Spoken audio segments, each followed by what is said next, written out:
मैं पढ़कर सुनाऊं? ज़ूबी के हाथ पैर ठंडे होने लगे। वो बेहतरीन मुकर्रर थी, लेकिन आज घबराई हुई थी। उसे एहसास था कि उसने जो कुछ लिखा है वो कश्मीरी खवातीन की जदोजहद आज़ादी के लिए संगे मील साबित होगा। यही वो एहसास था जिसके बायस वो अपने ही लिखे को पढ़ने से बौखला रही थी। उसे पहले ये अंदाजा न था कि ये तारीखी ऐलान अंदराबी नहीं पड़ेंगी। मोहतरम खवातीन, अजीज बहनों, बेटियों, ज़ूबी ने भराई हुई आवाज में पढ़ना शुरू किया। अब उसका चेहरा किसी बातनी मुसरत से दमकने लगा था। आंखों में हल्की हल्की नमी थी और हाथ कांप रहे थे। आज हम आपसे बराह रास्त मुखातिब हैं। आज जब के चिनारों में आग लगी हुई है, वादी जन्नत नजीर में बेगुनाह मुसलमानों के घरों को आग लगाई जा रही है, और आज जब बूढ़े अपने जवान बेटों के लाशें उठाने पर मजबूर हैं, हम कश्मीर की बेटियां आप सब से मुखातिब हैं, क्योंकि इसके सिवा और कोई रास्ता नहीं रहा।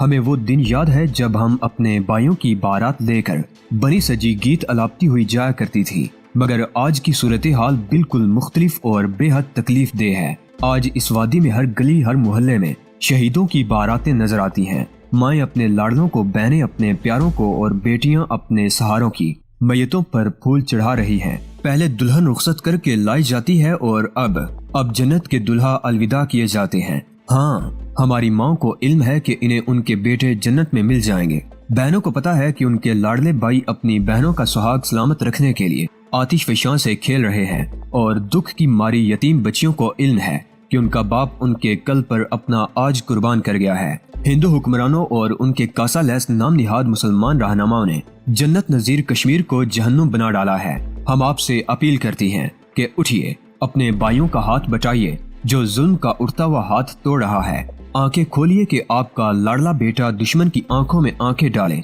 जिदोजहद कर रहा है। याद रखिए कि जुर्म ज़ईफी की सजा मुकर्रर है। सोच लीजिए कि आज़ादी के लिए लड़ना ही जिंदगी है। हम इस हकीकत पर यकीन रखती हैं कि कश्मीर पर छाई हुई जुल्मत जरूर छटेगी। रोशनी का मुकद्दर कामयाबी है। जरा आसपास देखिए, इस अंधेरी रात में दर्जनों जुगनू चमक रहे हैं। ये हमारे उन शहीदों की अलामत हैं जो अंधेरे के खिलाफ और रोशनी के लिए लड़ रहे हैं। आपको इल्म है कि गासिब और लुटेरे अब हमारे आपके घरों को नजरे आतिश करने लगे हैं, मगर इस आग से ना डरें।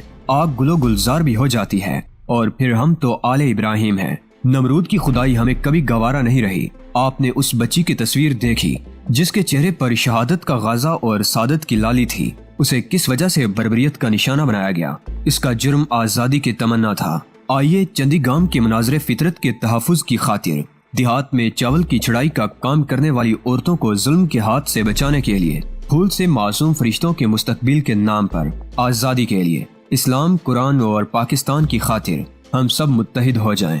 हल्की हो या बारी, अल्लाह की राह में जिहाद के लिए निकल खड़ी हों। इनकलाबे आज़ादी और शहादत की तकबीरें बुलंद करें। चेहरों पर मसनूई गाजे थोपने की बजाय शहादत के गाजे और सादत की लाली चूम लें। हम शहीद हुई तो हमारा खून सितारों में जगमगाएगा, उफक पर हमेशा लालियां बिखेरता रहेगा, और इसे गाजे रुखसार शहर कहा जाएगा। उठे और किसी लिखने वाले के इस कहने पर यकीन कर लें कि वो दिन जरूर आएगा जब इस आसमान तले कोई गुलाम नहीं रहेगा, जब जबर की बसात उलट जाएगी और हिंदुओं की खुदाई का खातिमा कर दिया जाएगा। कुराए खाक के हर घर तक रोशनी रास्ता पाएगी और हर छत के नीचे खुदा का हुक्म बुलंद होकर रहेगा। ये उसका वादा है जिसका हर हुक्म पूरा होकर रहता है। खवातीन की अजीब हालत थी। कुछ ज़ारो कतार रो रही थी, कुछ अपनी तलाई चूड़ियां उतार उतार कर मुजाहिदीन की मदद के लिए रखी हुई चादर में डाल रही थी। ज़ूबी अपील पढ़कर वहीं बैठ गई। उसके घुटनों में जान नहीं रही थी। उसे खुद ये पता नहीं चला कि उसने सिकंदर से मंगनी की अंगूठी कब उतार कर पोटली में डाली थी। श्रीनगर में टेलीमुवासलात के एक अफसर को कत्ल किया गया तो ऐसे तमाम अफसरान खौफजदा हो गए जिन्होंने मशकूक अफराद के घरों के टेलीफोन पर ऑब्जर्वेशन लगवा रखी थी। टेलीमुवासलात के इस अफसर के बारे में सबको इल्म था कि वो शालीमार बाग वाले एक ऐसे मकान पर फौजी छापे का जिम्मेदार है जहां सिकंदर ने कुछ ही देर कबल टेलीफोन पर आसिम से गुफ्तगू की थी। उस अफसर ने टेलीफोन लाइनें ट्रेस करके फौजियों को मकान का पता फराहम किया था और महज 30 मिनट बाद यहाँ भरपूर छापा मारा गया था। लेकिन सिकंदर उस वक्त तक हरवान की तरफ रवाना हो चुका था। उस मकान में रहने वाले तमाम अफराद गिरफ्तार कर लिए गए थे और उकूबत खानों में उन पर बेतहाशा तशद्दुद किया जा रहा था। भारतीय बैंकों में मुसलसल हमलों के बायस 19 मार्च से बैंकारी का वो सारा निजाम मफलूज हो गया था जिसकी बुनियाद भारत की तरक्की पर थी। उन बैंकों का सारा सरमाया जम्मू मुंतकिल किया जा चुका था। الفتح گروپ JKLF اور حزب المجاہدین کے مشترکہ آپریشن کے دوران 20 سے 22 مارچ تک زبردست کارروائیاں کی گئیں، جن میں ایک سرکاری گاڑی تباہ ہوئی اور 5 سرکاری افسر مارے گئے۔ جہادی تنظیموں کے اس اتحاد سے گھبرا کر جگموہن نے سری نگر، اسلام آباد یعنی اننت ناگ، سوپور اور بارامولہ میں دوبارہ کرفیو لگا دیا۔ اب بھارتی فوج کو چند نام خاص طور پر فراہم کر دیے گئے۔ یہ نام ٹیپو، سکندر، اشفاق وانی، سید صلاح الدین، احسن ڈار اور شمس الحق کے تھے۔ فوج کو یہ حکم ملا تھا کہ ان افراد کو جلد از جلد قتل کر دیا جائے۔ بھارتی انٹیلیجنس کے اہلکار ان لیڈروں کی تلاش میں مارے مارے پھرنے لگے۔ اشفاق مجید وانی نے جامع مسجد بٹمالو میں مغرب کی نماز پڑھنے کے بعد مولانا غلام محمد کے مکان میں اپنے گروپ سے وہ خطاب کیا جس کو سن کر ہر جوان کا سینہ فخر سے پھول گیا اور ہر شخص کی گردن بلند ہو گئی۔ وانی نے دو ٹوک انداز میں کہا تھا کہ وہ اب اشرف ڈار کی کشمیر میں واپسی کا منتظر ہے، جس کے بعد وہ ایسی جدوجہد شروع کرے گا جو آخری فتح تک لے جائے گی۔ اس نے کہا تھا، جگموہن نے جان بوجھ کر جموں میں ہندو مسلم فساد کرانے شروع کر دیے ہیں، کیونکہ وادی میں تحریک آزادی کو کمزور کر کے بیرون کشمیر اسے فرقہ وارانہ رنگ دینے کا ایک یہی طریقہ باقی رہ گیا ہے۔ بھارتی گورنر کی حکمت عملی اب یہ ہے کہ ہندو اور مسلمان کشمیریوں میں فساد کرائے جائیں اور پھر فوج کو بالادستی حاصل ہو جائے۔ ہم نے 23 مارچ کو یوم پاکستان مناتے ہوئے واضح کر دیا تھا کہ یہاں کے وہ ہندو بھی ہمارے لیے محترم ہیں جو بھارتی مخبر نہیں۔ یہی وجہ ہے کہ جمعہ کی نماز پر پابندی کے خلاف ان لوگوں نے بھی آواز اٹھائی جو نہرو کے قبیلے سے تعلق رکھتے ہیں۔ دوسری طرف ہم نے ان مسلمانوں کو سزا دینے میں کوئی تعامل نہ کیا جو بھارتی فوج کے لیے مخبری کر رہے تھے۔ چنانچہ 24 مارچ کو مشترکہ کارروائی میں مختلف مقامات پر حریت پسندوں نے ایک سابق رکن اسمبلی، پولیس افسر، تاجر، کمیونسٹ اور قوم پرست لیڈر ہلاک کیے۔ آپ ظالموں کے اتحاد پر نظر دوڑائیں تو حیرت ہوگی کہ ظالم کتنی تیزی سے نئی صف بندی کر رہے ہیں۔ فلسطینیوں کے قاتل اسرائیل سے تربیت یافتہ صہیونی دہشت گرد اور افغانیوں کے قاتل نجیب اللہ کی کمانڈو فورس کا ایک دستہ سری نگر پہنچ گیا ہے۔ ان سب کو انڈین سینٹرل ریزرو فورس کی وردیاں فراہم کر دی گئی ہیں۔ اس کا جواب ہم نے جگموہن کو قتل کرنے کی کوشش سے دیا ہے، جو اگرچہ ناکام رہی، مگر اس سے راج بون کو ہمارا پیغام صاف اور دو ٹوک انداز میں مل گیا ہے۔ ہمیں فخر ہے کہ 28 مارچ کو سری نگر جیل توڑی گئی اور اس میں دوسروں کی طرح ہمارا کردار بھی اہم رہا ہے۔ یہ جہادی تنظیموں کے اتحاد کا اعزاز ہی ہے کہ اس وقت 12 حریت پسند جیل سے نکل کر محفوظ مقامات پر پہنچ چکے ہیں۔ کنٹرول لائن کے اس پار سے افرادی قوت بھی مل رہی ہے۔ افغانستان میں تربیت پا کر 100 افراد وادی میں پہنچ چکے ہیں، جبکہ 1000 ساتھی تربیت کے لیے سرحد پار مظفر آباد پہنچ کر افغانستان میں داخل ہو گئے ہیں۔ آج 7 مقامات پر حریت پسندوں اور غاصبوں کے درمیان جم کر آمنے سامنے والا مقابلہ ہوا ہے۔ اس میں 2 بھارتی مارے گئے۔ ہمارے کئی ساتھیوں نے جام شہادت نوش کیا، لیکن ان کی یہ قربانی رائے گاہ نہیں جائے گی۔ ان کی شہادت سے آزادی کا راستہ مزید منور ہو گیا ہے۔ کل تیسرا روز ہے، جمعہ کا دن۔ ہم کل نئے ولولے اور حوصلے سے کارروائی کریں گے۔ اب ہمارے ہتھیار ڈالنے کا سوال ہی پیدا نہیں ہوتا۔ آخری سانس تک یہ جنگ جاری رہے گی۔ اس میں ہم غازی رہیں گے یا شہید، اور آخری تجزیے میں کشمیری عوام غازی بن کر سرخرو ہوں گے۔ اب میں اشرف ڈار کی واپسی کا انتظار کر رہا ہوں۔ اس کے بعد گروپ کی یہ میٹنگ پھر ہوگی۔ اللہ اکبر۔ مولانا غلام محمد نے اپنی سفید داڑھی پر ہاتھ پھیرتے ہوئے بڑی محبت سے اشفاق کی طرف دیکھا۔ میں نے اللہ تعالیٰ سے صرف یہ دعا کی کہ تم اشرف اور شمس الحق ایک ساتھ ایک صف میں رہ کر بھارتی فوج کا مقابلہ کرو بشرط زندگی۔ اشفاق نے مسکرا کر جواب دیا، کمانڈر شمس الحق سے میرا بہرحال رابطہ ہے اور اطلاع یہ ہے کہ اشرف بھی جلد ہی واپس آ جائے گا۔ قادر مطلق نے چاہا تو ہم بھارتی فوج کو کشمیر سے بھاگتے ہوئے خود دیکھیں گے۔ نور محمد کلوال نے پرجوش لہجے میں کہا، ہاں، ہم میں چند اس وقت تک ضرور زندہ رہیں گے تاکہ آزادی کے بعد کشمیری عوام اور نئی نسل کو شہیدوں کے بارے میں بتا سکیں۔ اشفاق نے بڑے عزم کے ساتھ جواب دیا۔ اس اثناء میں عشاء کی اذان ہونے لگی تو سب نماز اور تراویح کی تیاریوں میں مشغول ہو گئے۔ اشفاق نے تازہ وضو کیا اور ساتھیوں سمیت مسجد کی طرف بڑھ گیا۔ سحری کے فوراً بعد جاوید میر، حمید شیخ، اشفاق اور نور محمد کلوال نے حسب معمول فجر کی نماز ادا کی اور پھر فوراً ہی اپنے مشن پر روانہ ہو گئے۔ آج کل اشرف بہت یاد آ رہا ہے جاوید، اشفاق نے مول چوک کی طرف چلتے ہوئے کہا۔ بڑا ہی خاص مجاہد ہے وہ۔ اس کا ایک خط ملا ہے جس میں اس نے ایک اور مجاہد عمر سرفراز کا ذکر کیا ہے۔ غیر کشمیری عمر سرفراز کا تعلق شاید کراچی سے ہے اور اشرف کا کہنا ہے کہ عمر تحریک آزادی کشمیر کا بہترین کمانڈر ثابت ہوگا۔ اشرف کمانڈروں کی تربیت کر رہے ہیں، کیسے خوش بخت ہیں وہ۔ نور محمد کلوال نے رشک بھرے لہجے میں کہا، हाँ, और तुम्हें पता है कि हम दोनों में कितनी जबरदस्त दोस्ती है। इशफाक ने बड़े फख्र से कहा, तुम इसका अंदाजा ही नहीं कर सकते। बस सिर्फ हमारे deputy commander in chief Abdul Hamid Sheikh को इसका अंदाजा होगा। इशफाक वानी ने अब्दुल हमीद शेख की तरफ देखते हुए कहा, जिसके चेहरे पर बड़ी अजीब मुस्कुराहट दौड़ रही थी। क्यों कमांडर? इशफाक ने फिर कहा। दुरुस्त, अब्दुल हमीद शेख ने हंसकर जवाब दिया। मैं और अशरफ दोनों राजा मुजफ्फर अहमद के घर के सहन में घंटों खेलते रहते थे। हिजबुल मोमिनीन के शुजा अब्बास के घर हम तीनों का आना जाना था। इशफाक, तुम्हें याद है अशरफ का पसंदीदा शेर? हाँ, इशफाक ने क्लाशनकोफ थपथपाते हुए जवाब दिया। ये नुक्ता मैंने सीखा अबुल हसन से कि मौत आती नहीं मर्गे बदन से। अशरफ अब भारतीयों के असाब पर सवार हो चुका है और हमारे कल्बो जिगर के लिए बाइस ठंडक है। बेबाक, नरम, जरी, ज़हीन और आरज़ुए शहादत से लबरेज। अशरफ बस एक बार मिल जाए तो हम फिर कभी जुदा नहीं होंगे। अब्दुल्ला बांगड़ू भी हमारा मुश्तरका दोस्त था। उसकी शहादत के बाद तो ऐसा लगता है जैसे हमारा पूरा ग्रुप शहादत की मंजिल पा लेगा। Okay and over. Abdul Hamid Sheikh ने अचानक उन सब को टोक दिया। अशरफ डार के किस्सों में गलता मुजाहिद हकायके अर्जी की तरफ मुतवज्जे हो गए। उन्होंने फुर्ती और तेजी से मोल चौक की तरफ जाने वाली सड़क पर मोर्चाबंदी कर ली, क्योंकि मान ही हमीद ने BSF का एक ट्रक देख लिया था। उस वक्त डल चौक ज्यादा दूर न था। इशफाक ने कमान संभालते हुए एक खास तरतीब से फायरिंग शुरू करा दी। BSF का ट्रक बहुत तेजी से रिवर्स गियर में दूर होता चला गया।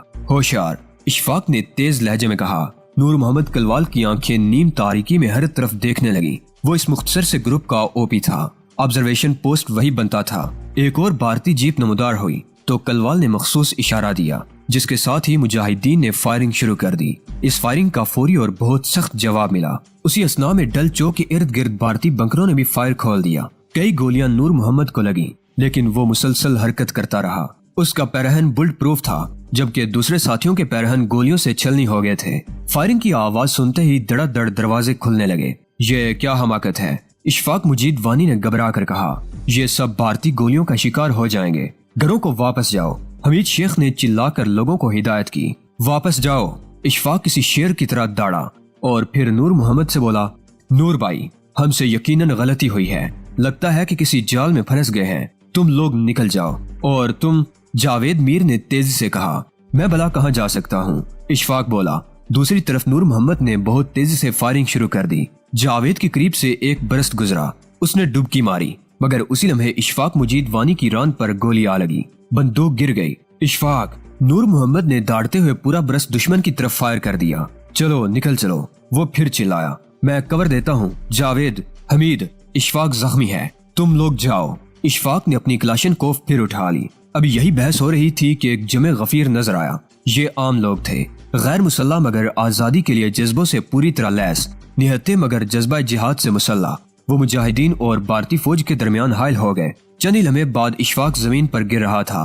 फिर वो कुछ हुआ जिसका कोई सोच भी नहीं सकता। इशफाक को बचाने के लिए एक शख्स ने जान दी तो दूसरा आगे बढ़ा। उसने अपना सीना उन गोलियों के सामने कर दिया जो भारतीय बंकर से इशफाक के लिए चलाई जा रही थी। वो गिरा तो तीसरे ने उसकी जगह ले ली। तीसरे ने जामे शहादत नोश किया तो चौथा नीम बेहोश वानी के लिए डाल बन गया। और जब वो भी छलनी हो गया तो इशफाक जर्जरी से लेकर बैठ गया। उसके दाएं बाएं शहीद साकत लेटे हुए थे। भारतीय फौजी रेंगते हुए उसी की तरफ आ रहे थे। तुम मुझे जिंदा गिरफ्तार नहीं कर सकोगे, इशफाक ने सर झटक कर कहा। लोगों की एक बड़ी तादाद अब भी मुजाहिद को बचाने के लिए उमड़ रही थी। बस, इशफाक झूम कर खड़ा हो गया। बस करो दीवानों, होश के नाखुन लो। तुम गैर मुसल्ला हो, हट जाओ, ये मुझे गिरफ्तार नहीं कर सकते। सुनो सुनो लोगों, इशफाक ने मुस्कुरा कर कहा। तुम गवाह रहना कि मैं भी शेर की तरह एक दिन की जिंदगी को तरजीह देता हूँ। ये कहते हुए उसने जेब से दस्ती बम निकाल लिया। और गवाह रहना कि मैं शहादत हासिल कर रहा हूँ। भारतीय फौजी अब हर तरफ से उसकी तरफ दौड़ रहे थे। सुनो, मेरा नाम इशफाक मुजीद वानी है। मैं कश्मीर का बेटा हूँ और कश्मीर के लिए जामे शहादत नोश कर रहा हूँ। लोगों ने मुजाहिद के हाथ में बम देखा तो वो ठिठक कर रह गए। भारतीय फौज के सुरमाओं ने हर तरफ से यलगार कर दी। दाएं बाएं, आगे पीछे, हर समत से बख्तरबंद गाड़ियों के पीछे पनाह लिए हुए भारतीय इशफाक की तरफ लपके। उनमें कई उस पर छाने लगे और जब छा गए तो इशफाक ने बम की पिन निकाल फेंकी। फिर वो धमाका हुआ जिसकी गूंज झीलों के पानियों तक को लरजा गई। वो चमक पैदा हुई कि आंखें खीरा हो गईं। बम इशफाक के हाथ में फटा, उसका जिस्म धमाके से उड़ गया और साथ ही वो कई भारतीय भी जहन्नुम रसीद हो गए जो जिहाद कश्मीर के एक अजीम कमांडर को जिंदा गिरफ्तार करने की खातिर जपटे थे। भारतीय फौजियों के आज़ा हर तरफ बिखरते चले गए। दूसरे सुरमा जो आगे बढ़ना चाहते थे रुक गए, यूं जैसे जमीन ने उन्हें दबोच लिया हो। खौफ ने उनके दिलों में पंजे गाड़ दिए। तभी एक तरफ से नूर मोहम्मद कलवाल आगे झपटा। उसकी आंखों में आंसू थे। वो इंतकाम लेने के लिए तड़प रहा था, लेकिन अवाम के हुजूम ने उसे पकड़ लिया और फिर नूर मोहम्मद कलवाल को लोग महाज से दूर लेते चले गए। इशफाक ने एक बार फिर अपने साथियों को बचा लिया था। लोग नारे लगाने लगे। घरों की छतों से भारतीय फौज पर पथराव होने लगा। मस्जिदों से ऐलानात होने लगे और फिर किसी मस्जिद से नात की आवाज आने लगी। हर रोज नया कत्ल, नया खून, नई लाश। है हशर बपा शहर में ए शाफे मैशर। इशफाक मुजीद वानी शहीद हो गए। ये जुमला सिकंदर की समात पर बम बनकर और दिल पर नेज़े की तरह लगा। उसने सांस तक रोक ली और उसकी आंखों में एक लम्हे के लिए दहशत नजर आई। पसीने की बूंदें पेशानी पर नमूदार हुईं। हाथ पल भर के लिए इस तरह कांपे जैसे बेकाबू हो रहे हों और जिस्म में आग सी लग गई। नहीं, उसकी आवाज बेजान थी। ये हकीकत है। फोन पर दूसरी तरफ से जवाब मिला। शहीद की लाश अवाम ने हासिल कर ली है। हर तरफ कोहराम मचा हुआ है। कोई कर्फ्यू की पाबंदियां खातिर में लाने के लिए तैयार नहीं। लोग जोक दर जोक घरों से निकलकर जामे मस्जिद बटमालू की तरफ जा रहे थे। नमाज जनाजा वहीं होगी। शहीद को उसकी वसीयत के मुताबिक ईदगाह में स्पुर्दे खाक किया जाएगा। मगर ये कैसे हुआ? उसे तो अशरफ का इंतजार था। सिकंदर की आवाज रुंध सी गई। उसने अभी पिछली मीटिंग में कहा था कि जब अशरफ कमान संभालेगा तो दुनिया देखेगी कि भारत कश्मीर से कैसे भागता है। वो तो मुत्तहिदा जदोजहद के लिए तैयारी कर रहा था। अल्लाह ताला ने उसे वापस बुला लिया है मेरे बच्चे। वो अल्लाह की इमानत था। अल्लाह ने वापस ले ली। अब तुम नमाज जनाजा के लिए अपने ग्रुप को खुसूसी हिदायत जारी करो कि वहाँ का खास ख्याल रखें। मेरा ख्याल है कि आला तरीन क़यादत भी नमाज जनाजा में शरीक होगी। हम सब वहाँ होंगे हजरत। सिकंदर ने सर झटक कर कहा। राब्ता मुनक़ता हो गया। सिकंदर देर तक रिसीवर लिए खड़ा रहा। एक तराने के बोल उसकी समात से बार बार टकरा रहे थे। खेती के कोनों खदरों में, फिर अपने लहू की खाद भरो, फिर मिट्टी सींचो अशकों से, फिर अगली रुत की फिक्र करो। सिकंदर ने रिसीवर उसी वक्त रखा जब वायरलेस पर इशारा मौसूल होने लगा। ये कॉल आसिम की थी, सुप्रीम कौंसिल के नाम पर। आसिम ने बहुत ठहरे हुए लहजे में कहा, सिकंदर आजम को हिदायत की जाती है कि वो अगले हुक्म तक घर से नहीं निकलेंगे। मजीद हिदायत की जाती है कि वो अल उमर मुजाहिदीन के यूनिट नंबर 12 की आमद के बाद ही कोई दूसरी टेलीफोन कॉल करेंगे। उन्हें सिकंदर आजम को हुक्म दिया गया है कि वो यूनिट नंबर 12 के साथ रवाना होंगे, जो उन्हें सुप्रीम कौंसिल के बताए हुए मकाम तक पहुंचाने का जिम्मेदार है। मैं ओवर एंड ऑल। आसिम ने राब्ता मुनक़ता कर दिया। सिकंदर को एहसास था कि ये अहकाम क्यों दिए गए हैं। उसका दिल भर आया। वो लोग उसके लिए फिक्रमंद थे। उन्हें इल्म था कि अगर सिकंदर को मुखबरों ने देख लिया तो फिर एक और नुकसान बर्दाश्त करना पड़ जाएगा। सिकंदर एक तवील सांस लेकर सिगरेट सुलगाने लगा। उसकी आंखें खिड़की से बाहर देख रही थी। बाहर सड़क पर बेशुमार टोलियां नाराजन थी। सबका रुख जामा मस्जिद की तरफ था। वो जन्नत के दुल्हा इशफाक मुजीद वानी को अलविदा कहने के लिए जा रहे थे। वो दिन बहुत अजीब था। हजारों अफराद अपने एरिया कमांडर इशफाक मुजीद को जन्नत के लिए रुखसत करने की खातिर बटमालू की तरफ रवां दवा थे। हर समत सर नजर आ रहे थे। सर ही सर। इंसानों का सैलाब था जो लब्बैक लब्बैक या अल्लाह लब्बैक के फलक शिगाफ नारे लगाता हुआ श्रीनगर की इमारतों तक में इर्तियाश का बायस बन रहा था। फिल्म उमर मुख्तार देखकर कलम रखने और बंदूक उठा लेने वाले इशफाक ने आज बड़ी सुरखरुई हासिल की थी। अल्लामा इकबाल का शेदाई अपने खून में नहाया हुआ अल्लाह ताला की बारगाह में हाजिर हो चुका था, तो दूसरी तरफ उसके छलनी तन और मुंतशिर अजाब पर मुश्तमिल उसके बदन की सवारी को हजारों अफराद कांदा दे रहे थे। सैकड़ों आंखें अश्कबार थीं। हजारों हाथ फजा में बुलंद हो रहे थे और माहौल इस हकीकत का मजर बन रहा था कि इशफाक मुजीद वानी खाक में मिलकर अगरचे खाक हो जाएगा, लेकिन ये मिट्टी कभी सर्द नहीं होगी क्योंकि इसके खमीरों में चिनारों की आग शामिल है। जन्नत की दुल्हा को अलविदा कहने वालों में वो भी शामिल था जिसके घर से निकलने पर पाबंदी लगा दी गई थी। ये सिकंदर था। मोनस का हाथ थामे दिलावर खान के साथ उसकी आंखों में आंसू मचल रहे थे, लेकिन दिल हौसले से लबरेज था। तुम पहल कर गए इशफाक। सिकंदर शहीद की रूह से मुखातिब था। फिर अचानक ही वो हुआ जिसकी उसे खुद भी तवक्को नहीं थी। उसे कंधों पर उठा लिया गया। बेकाबू नौजवान उसके गिर्द जमा हो गए। नारों में तेजी आ गई और किसी ने ये ऐलान कर दिया कि सिकंदर सौगवारों से खिताब करेगा। सिकंदर ने इधर उधर देखा। उसके चारों तरफ ऐसे मुसल्लह नौजवान थे जिनके चेहरों पर मुजाहिदीन के लिए मखसूस नूर था और जिनकी आंखों में बहादुराना चमक थी। हजरात, सिकंदर ने बराए हुए लहजे में कहा तो शोलों की तरह लबकते नारे थमने लगे। हजरात, आज हम उस जवान की नमाज जनाजा के लिए जमा हो रहे हैं जो ताजीज जोके बिलाली का मुजाहिरा करता रहा और जिसने आखिरी सांस भी हुसूल शहादत के लिए वक्फ कर दी। हर तरफ सन्नाटा छा गया। मगर सिर्फ एक सम्त में भगदड़ सी मच गई। उस तरफ सरकारी मुखबरों और पुलिस वालों की भीड़ थी। सिकंदर का नाम सुनते ही पुलिस हरकत में आ गई, लेकिन अगले ही लम्हे उसे पसपाई इख्तियार करनी पड़ गई, क्योंकि दर्जनों मुसल्लह नौजवान सफ़ें बांध कर पुलिस की राह में हायल होने लगे थे। यहाँ सिकंदर खिताब कर रहा था। DSP असगर अली ने अपने वायरलेस पर चिल्लाकर किसी से कहा। दूसरी तरफ सिकंदर की तकरीर अब लाउड स्पीकर पर सुनी जा रही थी। हमें पता है कि उन्होंने हमारे इशफाक की गिरफ्तारी के लिए अपने पालतू कुत्ते छोड़ रखे हैं। हम ये भी जानते हैं कि इशफाक ने उन्हें बुरी तरह शिकस्त दी है। वो बख्तर बंद गाड़ियों और पूरी तरह मुसल्लह फौज रखने के बावजूद इशफाक को गिरफ्तार नहीं कर सके, और इस वक्त हमारे शहीद की सुर्खरू रूह इस पूरे इलाके पर नजर रखे हुए मुसरत से झूम रही है। शहीद का जनाजा, उसका छलनी बदन, उसके कटे हुए आज़ा, उसके गोश्त का रेशा रेशा हमें ये सबक दे रहा है कि सैकड़ों सितारों का लहू देने के बाद भी सहर होती है। और हाँ, सुन लो लोगों, सुन लो कि भारतीय दरिंदे जहाँ जहाँ मक्तल खोलें वहाँ मुजाहिद भी पैदा होंगे। 1 लाख से ज्यादा अफराद फिर बेकाबू होकर नारे लगाने लगे। कमांडर शमसुल हक ने मोहब्बत भरी नजरों से सिकंदर की तरफ देखा और फिर एक खास इशारा किया। बाज नौजवान इसी इशारे के मुंतजिर थे। वो तेजी से मजमा में गुम हो गए। उन नौजवानों का मिशन ये था कि शहीद की नमाज जनाजा होते ही भारतीय फौज के मोर्चों पर हमला कर दिया जाए।